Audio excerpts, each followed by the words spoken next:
강선과 팽나무 마이너스 배은경. 너댓 개월 전에 입주가 시작된 신축 아파트. 고개를 완전히 젖혀야 건물의 끝이 올려다 보였다. 30층은 넘어 보였다. 새 아파트 입주민들 사이에서 장미맨션이 눈에 가시라는 소문이 들려왔다.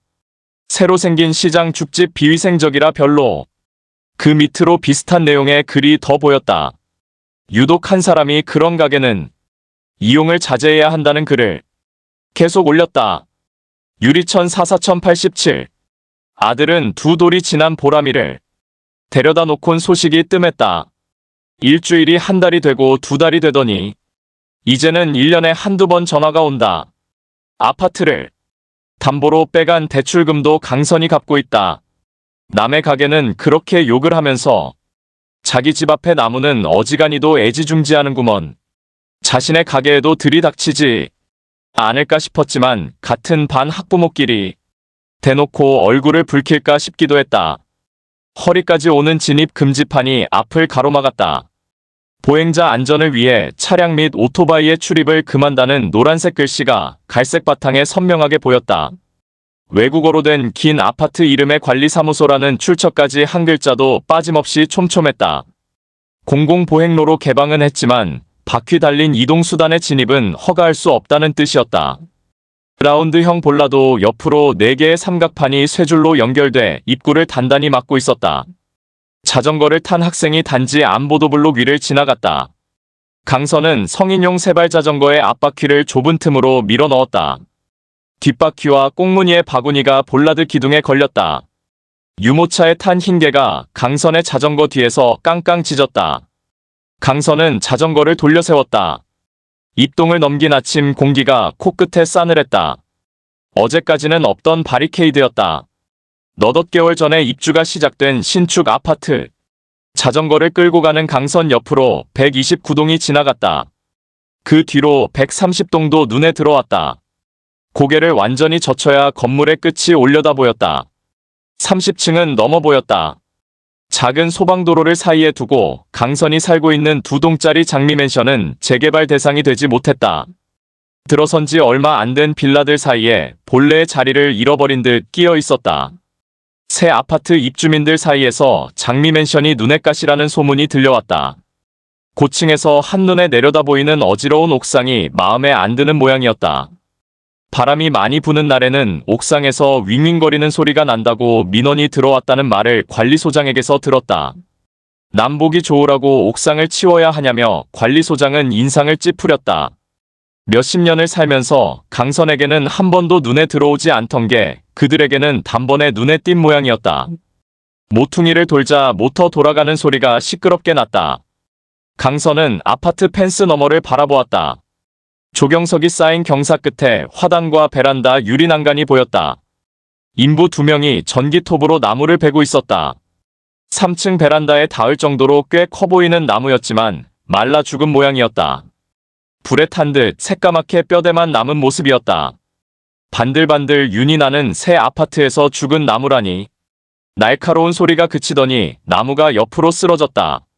나무가 가리고 있던 1층과 2층의 베란다 창이 드러났다. 2층 베란다에 누군가 서서 아래를 내려다보고 있었다. 유리 난간을 짚고 상체를 내민 젊은 엄마였다. 가지가 잘린 나무는 2팔이 절단된 석고상의 모양으로 바닥에 누였다. 인부들은 둥치 가운데를 전기톱으로 잘랐다. 강선은 사람의 허리가 잘려나가는 모습이 상상돼 섬찟해졌다. 잘린 둥치와 가지가 트럭에 실리는 걸 지켜보며 몇 달 전 나무의 모습이 어땠을지 떠올려 보았다.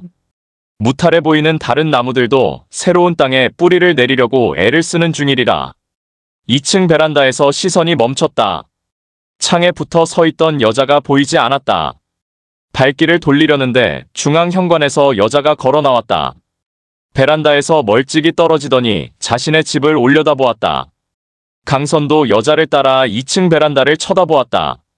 커튼을 걷어놓은 거실이 고스란히 들여다보였다. 외투를 걸치지 않은 여자의 어깨에 한껏 힘이 들어가 있었다. 강선은 페달을 굴리며 자전거에 올라탔다. 세발 자전거의 바퀴가 천천히 돌아가기 시작했다. 아파트를 가로지르면 금방일 길을 빙 둘러가야 했다. 한쪽에 쌓아둔 보도블록 조각이 보였다. 아스콘 포장 일정을 알리는 안내판도 보였다. 자전거의 앞바퀴가 울퉁불퉁한 길에 자꾸만 걸렸다. 그럴 때마다 강선은 균형을 잃지 않으려고 핸들을 더욱 세게 잡았다. 잠시 멈칫거리다 보면 뒷바구니에 실어둔 늙은 호박의 무게가 묵직하게 느껴졌다. 호박을 떼오는 도매상이 있었지만 502호가 시골 동생네서 따왔다는 걸 뺐다시피 받아온 호박이었다. 둥글럽적한 몸통을 하얀 분이 덮고 있었다. 도매상에서 떼오는 호박과는 빛깔부터가 달랐다. 달큼한 육질이 들어차 있을 속을 생각하니 입에는 침이 고였다. 가스불 위에서 호박이 끓고 있다. 껍질을 벗기고 속을 파낸 뒤 나박하게 조각을 내 흐물흐물해질 때까지 삶았다. 강선은 뚜껑을 열어 호박 상태를 확인했다. 뜨거운 김이 단내와 함께 올라왔다. 불을 줄이고 핸드블렌더를 솥 안에 넣었다. 블렌더가 닿는 자리마다 작은 소용돌이가 일었다. 강선은 호박이 되직해지도록 갈았다. 블렌더를 절구공이처럼 움직이던 강선의 눈에 벽에 핀 곰팡이가 보였다. 천장에서 시작된 곰팡이는 모서리를 타고 벽 중앙까지 내려와 있었다. 시장은 아파트 신축 현장과 바로 붙어 있었다. 공사는 3년이 넘게 이어졌다. 502호는 공사가 무르익자 가게를 그만두었다. 즉석김을 구워 팔던 작은 점포였다. 가게 문을 닫은 건 502호뿐만이 아니었다. 시장 주변이 공사판이 되었고 집단 이주로 손님도 줄어 먼지와 파리만 날리던 때였다. 시장 상인회는 재개발조합으로부터 공사 피해 보상금을 받았고 조합원이었던 502호는 새 아파트 입주민도 되었다. 일찌감치 장미맨션을 팔고 재개발 지역의 주택을 매수한 덕분이었다. 강선은 같은 복도를 쓰던 502호를 이사를 갔어도 502호라 불렀다. 점포가 하나둘 문을 열기 시작했다. 공사 막바지까지 장사를 했던 반찬 가게가 먼저 문을 열었다. 지역 온라인 카페 입소문을 타고 손님이 붙적는 모양이었다. 정육점, 야채가게, 과일가게도 장사를 이어갔다. 인테리어를 새로 하지 않고 옛 점포 그대로 장사를 재개했다. 제대로 된 간판 대신 가게 이름이 인쇄된 현수막을 내거는 가게도 있었다. 간판은 없어도 잘 보이는 곳에 은행 계좌번호를 붙여놓는 것은 빼놓지 않았다. 기존 점포들 사이로 새롭게 문을 연 가게도 보였다. 강선의 가게 맞은편에 망고와 망고스틴이라는 간판이 도드라졌다. 잘 익은 망고와 망고스틴의 빛깔로 상호가 쓰여 있었고 과일도 앙증맞게 그려져 있었다. 내부도 단장을 하고 세시도 깔끔하게 교체를 했다. 새 아파트에 젊은 사람이 많다더니 그들을 염두에 두었나 싶었다. 강선은 찹쌀가루처럼 하얀 세시와 벽을 자꾸만 돌아보았다. 502호는 장사를 재개하지 않았다. 그러곤 강선에게 장사를 권했다. 자신의 점포에서 장사를 해보라는 것이었다. 보증금 없이 월세만 받겠다고 했다. 내가 자기 형편 모르는 것도 아니니 라는 말도 빼놓지 않고서 곱게 갈린 호박에 찹쌀가루를 풀어 골고루 섞일 때까지 저었다. 마침맞게 간을 하고 미리 삶아놓은 붉은 강낭콩을 띄웠다. 강선은 한 김 식힌 다음 용기에 옮겨 담으리라 생각하며 불을 껐다. 점심이 되기 전에 녹두전과 삼색꼬치전을 해놓으면 장사 준비는 끝난다. 죽이나 전을 줄이고 내일부터는 순대와 튀김을 팔아볼 계획이다. 얼마 전부터 죽과 전을 떠리로 내놓아도 소진이 되지 않았다. 물량을 줄이고 다른 걸 팔아보는 쪽으로 생각이 돌았다. 녹두가루를 풀고 있는데 502호가 다가왔다. 접이식 빈 카트가 덜덜거리며 따라왔다. 누구네 호박인지 곱기도 하네. 502호가 호박죽을 내려다보며 말했다. 자네 호박은 아직이야. 강선은 선반에 놓인 호박을 가리켰다. 자기 것처럼 안고 갈 때는 언제고. 저놈 삶으면 자네부터 맛보일 테니 오늘은 이놈으로 먹어. 강선이 용기에 죽을 담아 빈 카트에 싣자 502호는 현금통에 5,000원짜리 한 장을 밀어 넣었다. 강선이 놔두라며 손사래를 쳤지만 마디 굵은 손을 502호가 부여잡으며 막았다. 어렵사리 얻은 호박은 누구라도 대접할 일이 생기면 삶을 작정이었다. 강선은 502호가 모서리에 곰팡이를 쳐다보는 걸 놓치지 않았다. 이제 다른 사람의 눈에도 띄는 모양이었다. 천장 귀퉁이 새 모서리에 새까맣게 줄이 난 지가 꽤 되었다. 팔이 닿지 않아 이날 저날 미뤄둔 것이 손을 쓰기 버거울 정도로 번져버렸다. 한번 곰팡이가 앉은 자리는 닦아내도 다시 핀다는 걸 알기에 엄두를 안 냈는지도 모른다. 그래도 막 눈에 띄었을 때 손을 썼어야 했을까? 주춤하는 사이 손 쓸 때를 놓쳐버렸다. 계산을 마친 502호가 휴대전화를 꺼내 들었다.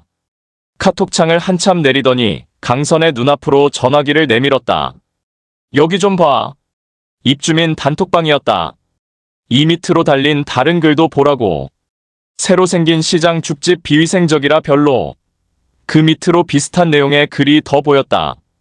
강선은 침침한 눈을 찡그리며 글씨를 읽었다. 유독 한 사람이 그런 가게는 이용을 자제해야 한다는 글을 계속 올렸다. 유리천 44087. 강선은 입에 붙지 않는 닉네임을 읽었다. 이 사람이 누구야? 나도 모르지. 얼마 전엔 김밥집이 코팅이 벗겨진 프라이팬을 쓴다고 말이 많았어. 오랫동안 문을 닫아둔 가게였지만 내부 단장까지 할 여력은 없었다. 조리시설만 새로 갖추고 장사를 시작했다. 청소를 했어도 오래 묵은 때가 사람들의 눈에 고스란히 띈 모양이었다.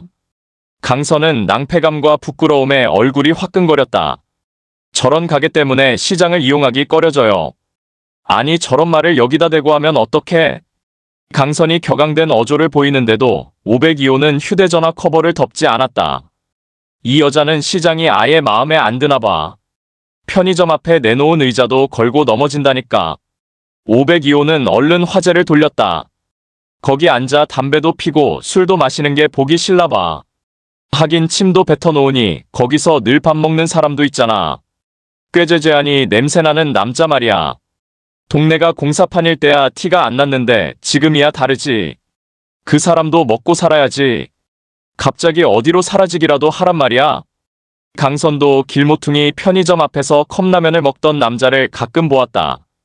차림새로 보아 노숙인도 인부도 아닌 듯 했으나 무슨 일인지 밖에서 끼니를 해결하고 있었다. 공사가 한창이던 때라 먼지도 함께 먹고 있는 것 같았다. 오죽하면 저기서 밥을 먹을까 싶으면서도 남자에게서 나는 냄새라도 묻을까 피하게 되었다. 강선은 자신을 향한 비난인 양남자를 두둔하면서도 자신의 가게가 남자와 같이 묶이는데 은근히 속이 상했다. 주위 환경이 좋아야 아파트 값도 오르니까 저러는 모양이야. 502호는 자신은 상관없는 일이라는 듯 말했지만 시장 골목을 마뜩잖게 훑어보았다. 그럼 가게 문을 닫기라도 하라는 소리야? 강선은 불쑥 내뱉었다. 502호에게 한 말은 아니었지만 그녀에게 화를 낸 꼴이 되고 말았다. 502호는 무안했는지 전화기 덮개를 탁 소리가 나도록 덮었다. 강선은 그 소리에도 굳어진 얼굴을 풀지 못했다. 어림없다는 생각이 들면서도 가게 문을 닫는 일이 일어날지도 모른다는 생각이 머릿속을 밀고 들어왔다. 학교 쪽으로 향한 아파트 쪽문에서 부모들과 아이들이 쏟아져 나오고 있었다.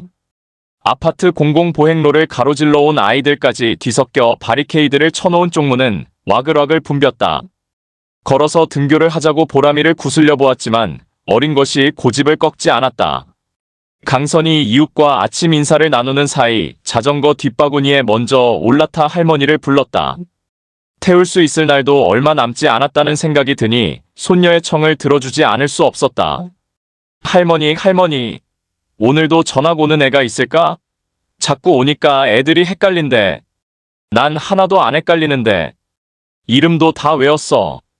강윤서, 그 다음에는 박채민, 또 이민지 또. 근데 우리 아파트는 아니야. 우리 아파트에 사는 친구들도 왔으면 좋겠는데. 뒷바구니에 탄 보람이가 제잘거렸다. 입에 바람 들어갈라. 강선은 슬쩍 뒤를 돌아보았다. 초겨울 아침 공기가 제법 찼다. 채민이다. 할머니, 채민이. 보람이가 한 남자아이를 가리켰다.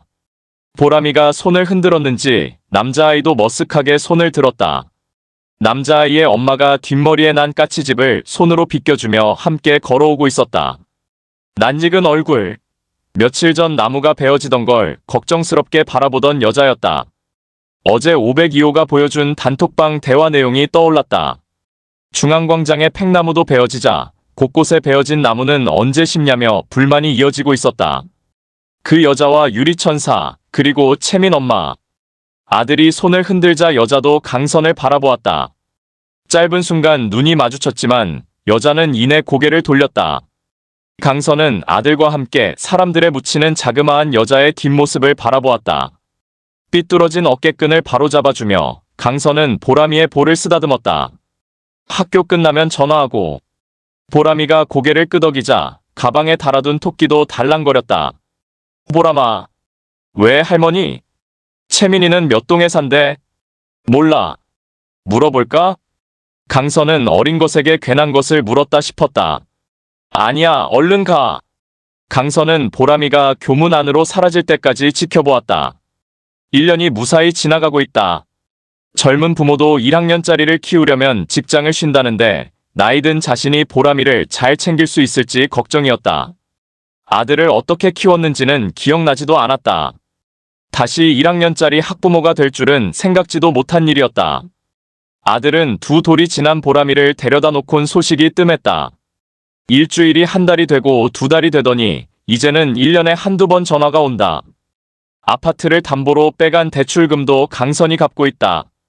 강선은 보람이가 클 때까지는 아들은 없는 사람으로 여기기로 했다. 세상에 오롯이 자신만 있다고 믿어야 딴 생각이 들지 않을 것이다.